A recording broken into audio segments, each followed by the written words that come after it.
कि यदि पूंजीवादी ताकतें चुनाव जीतती हैं तो गरीब के समाज का पढ़ा लिखा नौजवान जनता की समाज की सेवा करने का मन नहीं बनाएगा कि न ये फीता डोरी भर काटती है। हाँ। बकायदे एक ईंट नहीं रखी है सिमरिया क्षेत्र में, न पंचायत में। व्यक्ति देख के काम होता है, बाकी काम नहीं होता यहाँ पे।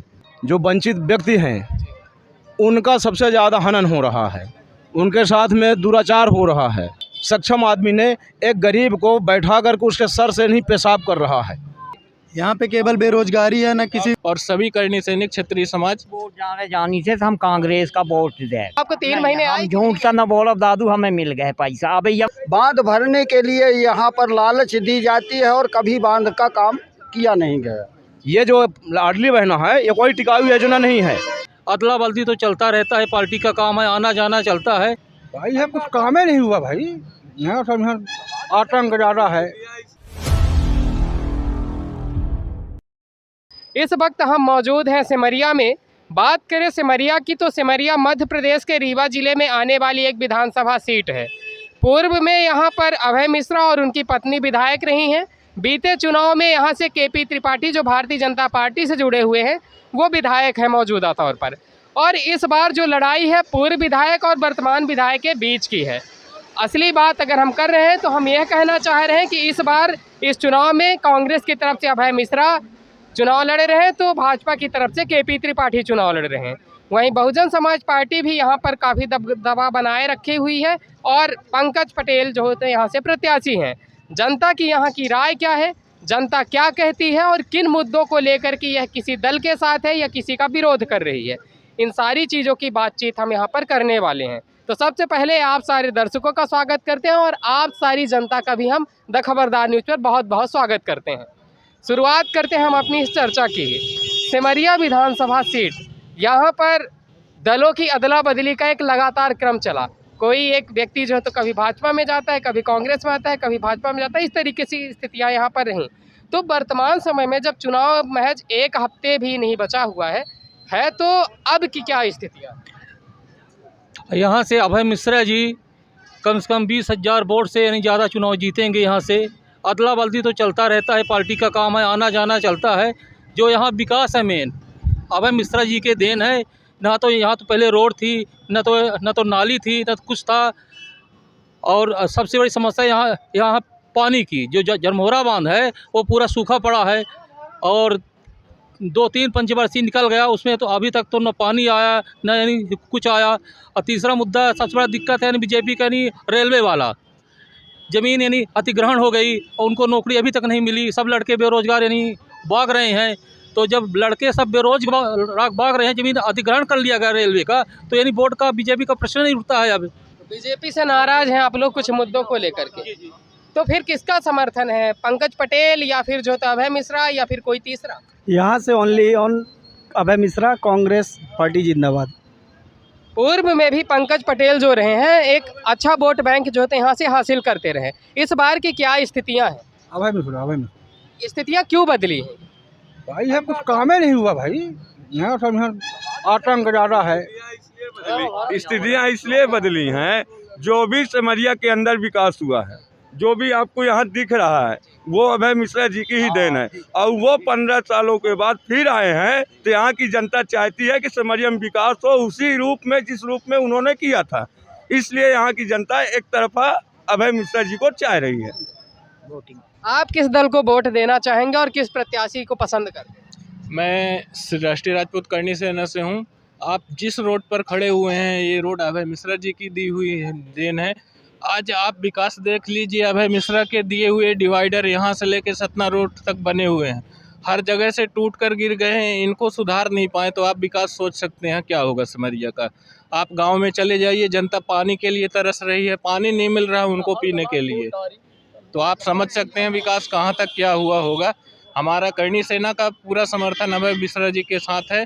और हम लोगों का कार्यक्रम 8 जनवरी भोपाल में हुआ था, जिसमें शिवराज सिंह चौहान ने हम लोगों के साथ विश्वासघात किया है। और पूरे मध्य प्रदेश में कांग्रेस पार्टी के साथ हमारा करणी सेना परिवार समर्थन की हुई है। और सभी करणी सैनिक क्षत्रिय समाज अभय मिश्रा जी के समर्थन में सिमरिया विधानसभा से है। बड़ा आरोप आप लगा रहे हैं आपके साथ विश्वासघात हुआ, क्या बात थी और किस बात को लेकर के आप बात ये कर रहे हैं? दूसरी चीज़ आप कह रहे हैं कि पूरा क्षत्रिय समाज कांग्रेस के साथ है। सिरमौर विधानसभा सीट से जो तो दिवराज सिंह जो तो चुनाव लड़ रहे हैं, तो वहाँ तो स्थितियाँ कुछ और हैं। देखिए, समाज की मुद्दों में हम भी अभय मिश्रा जी को, जो हम लोगों की मांग थी, वो अभय मिश्रा जी ने बोले हैं कि हम जीतने के बाद वहाँ विधानसभा में मांग रखेंगे। तो उन्होंने अगर हमारा मांग पत्र स्वीकार किया है तो हमने भी उनका समर्थन किया है। तन मन धन से लगे हैं सभी लोग और निश्चित ही अभय मिश्रा जी की सिमरिया विधानसभा से जीत होगी। आप एक युवा हैं और युवाओं के लिए रोजगार एक सबसे अहम मुद्दा है पूरे देश भर में, ना केवल सिमरिया ना केवल रीवा में। तो युवाओं के तौर पर रोजगार की यहाँ पर क्या स्थिति है? यहाँ पे केवल बेरोजगारी है, ना किसी को मतलब जब से यहाँ पे बीजेपी सरकार आई है, यहाँ पे ना किसी को रोजगार मिलता है, ना कोई काम होता है, यहाँ पे ना पानी तक मिलता है।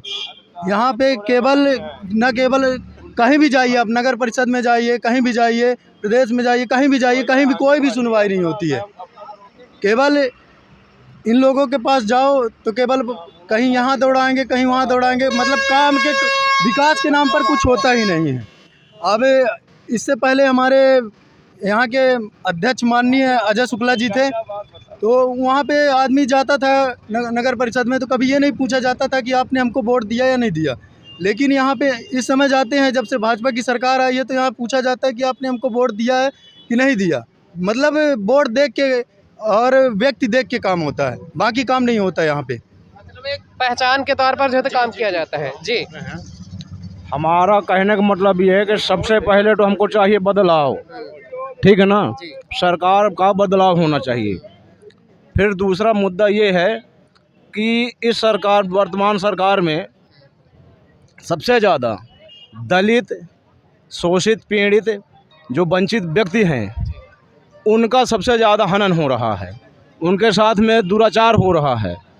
कहीं आप देखे होंगे, सुने भी होंगे कि माने सीधी में माने एक आदिवासी के माने सर पर बैठा करके उसके, और एक विधायक का लड़का नेता प्रतिनिधि के माने बीच का आदमी है वो, लेकिन उसने जागरूक आदमी होकर के, सक्षम आदमी ने एक गरीब को बैठा करके उसके सर से नहीं पेशाब कर रहा है। ये सबसे बड़ा विडम्बना की बात है। ये जो कि अब हम लोग अपने युवा जोनी में कभी ऐसा सुना नहीं, देखा भी नहीं, ठीक है ना। वो हम लोग देख रहे हैं इस सरकार में। तीसरा ये है, सबसे बड़ा महंगाई, यहाँ पर गरीबों की कमर टूट रही है। मान लीजिए जो धनढ़ है उसको कुछ परिवर्तन नहीं पड़ता है, ना कोई फर्क पड़ता है, लेकिन जो गरीब है उसको बेचारे का माने खाना मुश्किल है। 1250 तो लाडली लक्ष्मी बहना योजना में मिल रहे हैं, 450 में सिलेंडर देने की बात कही जा रही है, प्रधानमंत्री आवास दिए जा रहे हैं, तो किसको मिल रहा है? ठीक, एक मिनट। सवाल ये है, एक मिनट, सवाल ये है, जो ये लाडली बहना का पैसा दे रहा है, मान लीजिए शासन, लेकिन ये जो विकलांगता है पेंशन, विधवा पेंशन, निराश्रित पेंशन और आपके वृद्धा पेंशन, इनका पैसा आज 3 महीने से उनको नहीं मिल रहा, और वही पैसा को इनको लाडली बहनों को ट्रांसफ़र किया जा रहा है, ठीक है ना। तो एक तरफ एक बहन को, एक माँ को रुला रहे हैं, और एक तरफ बहन को वोट के आशा में, वोट के लालच में उनको पैसा देकर झांसे में ला रहे हैं, ठीक है। इसी के आधार पर ये पैसा कोई टिकाऊ योजना नहीं है। ये जो लाडली बहना है, ये कोई टिकाऊ योजना नहीं है। टिकाऊ योजना हमारा क्या है, पेंशन, जो कि हमारा पहले से मिलते आए, वही कांग्रेस सरकार में ही शुरू हुआ था, और जो भी कुछ बढ़ावा मिला तो उन्हीं के सरकार में बढ़ावा भी मिला है। भाजपा की सरकार आज यहाँ 18-19 साल कहा गया, ठीक है ना, जिसमें से 150 से 200 रुपये बड़े मुश्किल से दिया जाता था। कांग्रेस की सरकार में माने 300 रुपये किया गया था। इसके बाद में 600 रुपया माने लागू कमलनाथ जी किए, वो पैसा आज भी 600 रुपया रह गया। 3.5 साल माने आपकी भाजपा की सरकार रही, तो यदि उनको यही करना था, पैसा ही बढ़ाना था, तो यदि वो 1000 कम से कम कर देते 600 के जगह में, ठीक है ना, तो हमारे जनता को, और उसमें कई प्रकार की जनता माने पीड़ित, शोषित, वंचित, सबको माने उसमें फ़ायदा होता है। उनको यदि वो पैसा मिलता तो ठीक है, मान लिया जाता कि चलो कोई नया काम किए हैं। ये तो बनी स्कूल में आइए बैठ कर कुर्सी में खाली लेक्चर देते हैं, ठीक है ना। इन्होंने स्कूल नहीं बनाया, बनी स्कूल में खाली लेक्चर देने का काम करते हैं। ये इनका प्रमुख माने। आप सयाने हैं, अभी बात की गई कि वोट जाने जानी से हम कांग्रेस का वोट दें।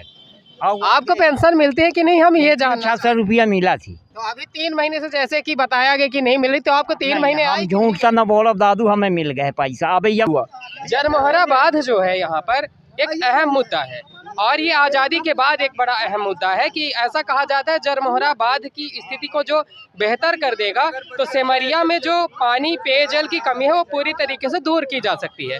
किसने क्या काम किया है, इस पे काम नहीं हुआ, उसके लिए कौन जिम्मेदार है और कौन कर सकता है? ये शास्त्री जी ने किया था जरमोहरा बांध की स्थापना, यमुना प्रसाद शास्त्री ने, और उन्हीं ने बनवाया था। आज तक बांध, जब बारिश नहीं होती तो बांध नहीं भरता। बांध भरने के लिए यहाँ पर लालच दी जाती है और कभी बांध का काम किया नहीं गया, इसलिए यहाँ की जनता सब भूखों मर रही है। तो शास्त्री जी के बाद क्या किसी भी जनप्रतिनिधि ने यहाँ काम नहीं किया जरमोहरा बांध? नहीं, किसी ने ध्यान ही नहीं दिया जरमोहरा का। केवल बोना भर जानते हैं कि जरमोहरा को जोत करके बोलो, और उसी में भाजपा सरकार बल्कि उस दाने को बर्बाद कर दिया, कटा करके और गहा करके। जी हाँ, जेसीबी चली थी। लवकेश सिंह जी के खेत पे खड़ी फसल पकी हुई नहीं थी, उसको गाड़ दी गई, जेसीबी द्वारा नुकसान किया गया था। उसको काट लेने देते, किसी को दे देते गरीबों को। ये थोड़ी ना है कि नुकसान कर देंगे आप, किसी के हक पे ना लगे। ये बताइए कि जरमोहरा बांध को किस तरीके से व्यवस्थित किया जा सकता है और उससे फायदा क्या हो सकता है? ये नर्मदा का जल यहाँ पर गिरा दिया जाए तो ये क्षेत्र पूरा जलमग्न हो जाएगा और सिंचित हो जाएगा। नहर परियोजना का विस्तार करके इसको व्यवस्थित किया जाए। यहाँ ये भारतीय जनता पार्टी की सरकार ये इतनी निकम्मी है कि न ये फीता डोरी भर काटती है, बाकायदे एक ईंट नहीं रखी है सिमरिया क्षेत्र में, न पंचायत में।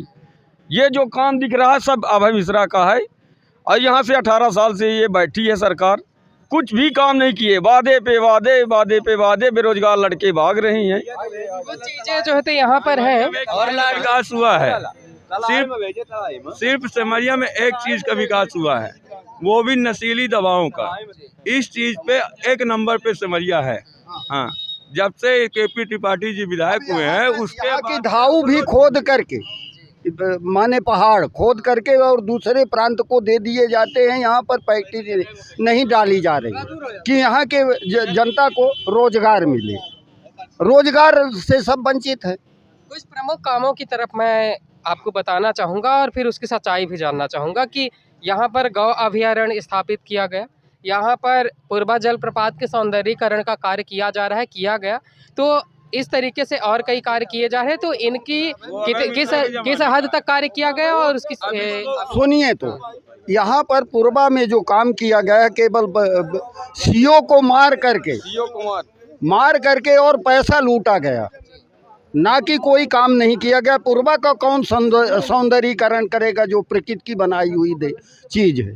उसमें इंगल लगवा दिए, 30 लाख रुपए खा लिए। 30 लाख रुपए उसमें खाए हैं, 2-3 इंगल लगे हैं उसमें जलप्रपात चचाई जलप्रपात में। अभयारण्य जो बनाया गया है उसके बारे में, उसमें गौएं मारी जा रही हूँ, वहाँ पे जाके आप देखिए। हाँ, उनमें गौएं पहले गौएं सुरक्षित थी, अब सुरक्षित नहीं है। वहाँ पे व्यापार चलता है। वहाँ पे हमारे कमलनाथ जी ने गौशाला का निर्माण करवाए, ठीक है ना। गौशाला कुछ माने किसी कदर से बनवाया गया जरूर, ठीक है, लेकिन आज के डेट में वो ज्यों कहते हैं बिल्डिंग भर बना हुआ है, गेट बंद है, ना तो वहाँ कोई पशु लेके जा पाता, और लेके जाता है तो कोई वहाँ कर्मचारी नहीं। पैसा लिया जाता है, उल्टा पैसा लिया जाता है और लूटा जाता है।